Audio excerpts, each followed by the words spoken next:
Big pass வீட்டிலேருந்து எவிக்டான cool Suresh அவர்கள் போய் சந்தானத்தெல்லாம் பார்த்து அந்த காட்சிகள்லாம் பார்த்தோம். இப்போ என்னன்னா ஒரு இன்டர்வியூ கொடுத்துருக்காரு போல இருக்கு. ஒரு கேள்வி கேட்குறாங்க, எவிக்ட் ஆகி போனவங்களில் ஒருத்தவங்க இருந்திருந்தால் டைட்டில் வின் பண்ணியிருப்பாங்களா? உங்களுடைய கருத்து ஏதாவது இருக்கான்னா, கண்டிப்பாப்பா இந்த கேள்வி வந்து கல்வெட்டில் எழுதி வைக்கிற மாதிரி ஒரு கேள்வி, நல்ல கேள்வி கேட்டிருக்கேன். இதுக்கு நான் கண்டிப்பாக பதில் சொல்லி ஆகணும். வேறு யார்? பிரதீப் ஆண்டனி தான். அவன் எவிக்ட் கூட ஆகி போகலை, இந்த நேரத்தில் அது நடந்து போச்சு. பட் அவன் உண்மையாலே ஜெயிக்கக்கூடிய ஆள்.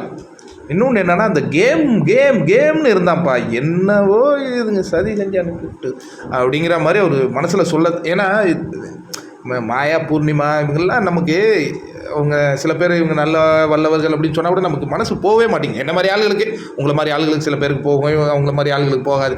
என்ன காரணம்னா, ஒருத்தவனை சதி பண்ணி அனுப்புனாங்க. இதுதான் அவர் சொல்கிறாரு. என்னுடைய விஷயத்தை வச்சு இவங்க பண்ணிட்டாங்க. இவங்க சிவப்பு கொடி தூக்கிட்டு குரல் கொடுக்குறேன்னா எப்பயோ நடந்ததெல்லாம் போய் சொல்லியிருக்கலாம்ல. என்னுடைய விஷயத்திற்காக வைத்து என்னை பலிகடா. இப்போ பலிகடான்னா விக்ரம சொன்னால் அவருக்கு மனசு வலிக்குமா? விஜயவர்மா சொன்னார்ல, இங்கே பலிகடா ஆக்கப்பட்டிருக்காரு சுரேஷை பலிகடா ஆக்கி இவங்க அந்த என்னென்னமோ பூ சுற்றி பிரதீப்பை வெளில அனுப்பியிருக்காங்க. அதை தான் சொல்கிறார்.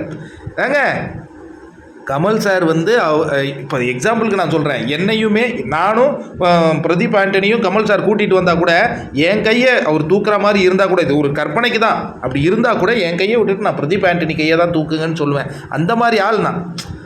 அப்படி இருந்தால் என்ன, அந்த சதியில் என்னை மாட்ட வச்சுச்சே, எல்லாம் நினச்சி பார்த்தாலே கஷ்டமாக இருக்குங்கன்னு ஃபீல் பண்ணுறாரு கூல் சுரேஷ். இதனால தான் மாயா பூர்ணிமாவுக்கு பேட் இமேஜ்.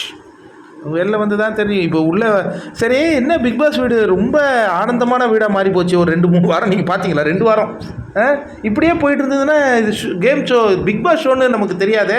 எங்கள் வீட்டில் எல்லா நாளும் கார்த்திகை மாதிரியில் போயிடும். சரி, அதனால தான் இந்த மாதிரி இன்டர்வியூகள்லாம் எடுத்துகிட்டு வந்து இப்போ நம்ம ரிவ்யூ பண்ணிகிட்ருக்கோம்.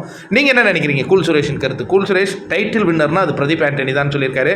ஆனால் இவர் கூட நடந்த அந்த பிரச்சனையால் தான் அவங்க வந்து அந்த உரிமை குரல் தூக்கி ரெட் கார்டு தூக்கி வெளியே அனுப்பிட்டாங்க. அது நினச்சி அவருக்கு முடியலையாங்க.